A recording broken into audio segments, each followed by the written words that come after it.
NATO leaders have been left stunned after witnessing an impressive level of combat readiness by the Russian Navy in Syria.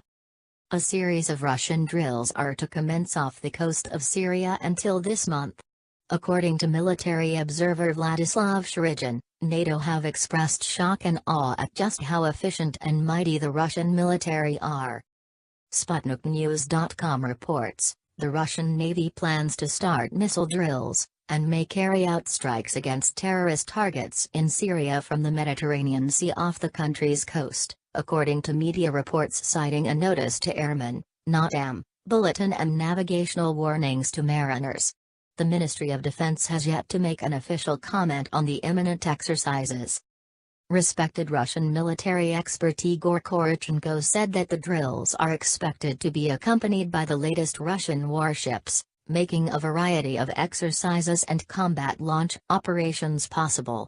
We're talking about launches from ship-based anti-aircraft missile systems, and about the use of strike missile systems, he noted.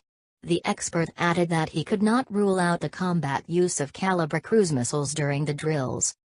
The drills, which are expected to take place July 14th, 19th, 21st, 26th and 28th, will be conducted between 8 a.m. and 6 p.m. during these days.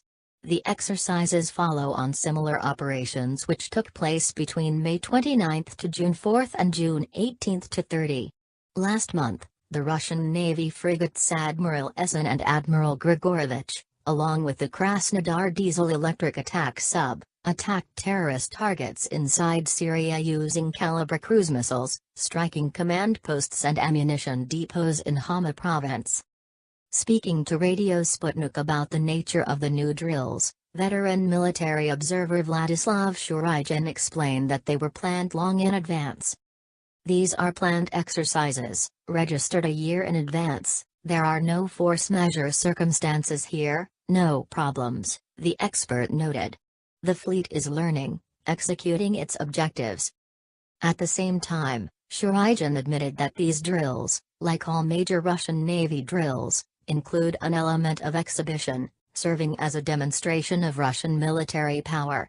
This is also a demonstration of the flag, showing our ability to work in a fairly remote region. Naturally, if exercises go well, if top-notch training is shown off, if all targets are destroyed, then everybody, including the intelligence services of other countries, makes a note for themselves that the Russian Navy is in good fighting form. Focusing on the latter point, Shurigin stressed that Russia has had some major successes in the course of its military operation in Syria, something which the country's US and NATO adversaries couldn't help but take note of. Recently, the level of combat readiness among both pilots and sailors has grown very considerably. We see this from the results of the military operation in Syria. We have surprised the whole world. In particular, carrying out nearly a 2-year operation and having conducted over 10,000 sorties, we did not lose a single aircraft due to technical reasons or by the mistake of the crew. For NATO, this was in some ways a shock. They did not expect this. Our warships fired at the terrorists from the Caspian Sea, and fired from the Mediterranean Sea. All this took place without any disruptions, and all targets were destroyed. For his part, military expert and retired Navy Captain First Rank Mikhail Nenashev suggested that Russia's announcement of its intentions was a kind of lesson on etiquette to the other countries operating in and around Syria. In its war against the terrorist international in Syria, the Russian Navy and the Aerospace Defense Forces are acting predictably, taking account of the possible consequences for all ships and aircraft that may be in that section of the Mediterranean Sea, where the missile launches are being carried out.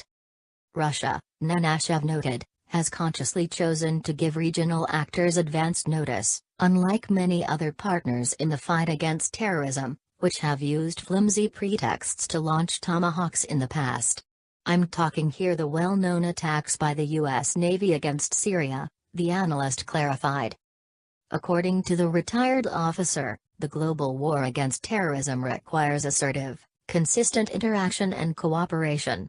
With its warnings and alerts, Russia is inviting all healthy forces on the planet to join in the real war against terror in Syria and Iraq. Finally, Nenashev suggested that the expected missile drills could be seen as an indication that the Russian military, together with its Syrian partners, is ready and willing to wrap up the anti-terrorist operation with the total destruction of the Daesh, ISIL/ISIS, terrorists.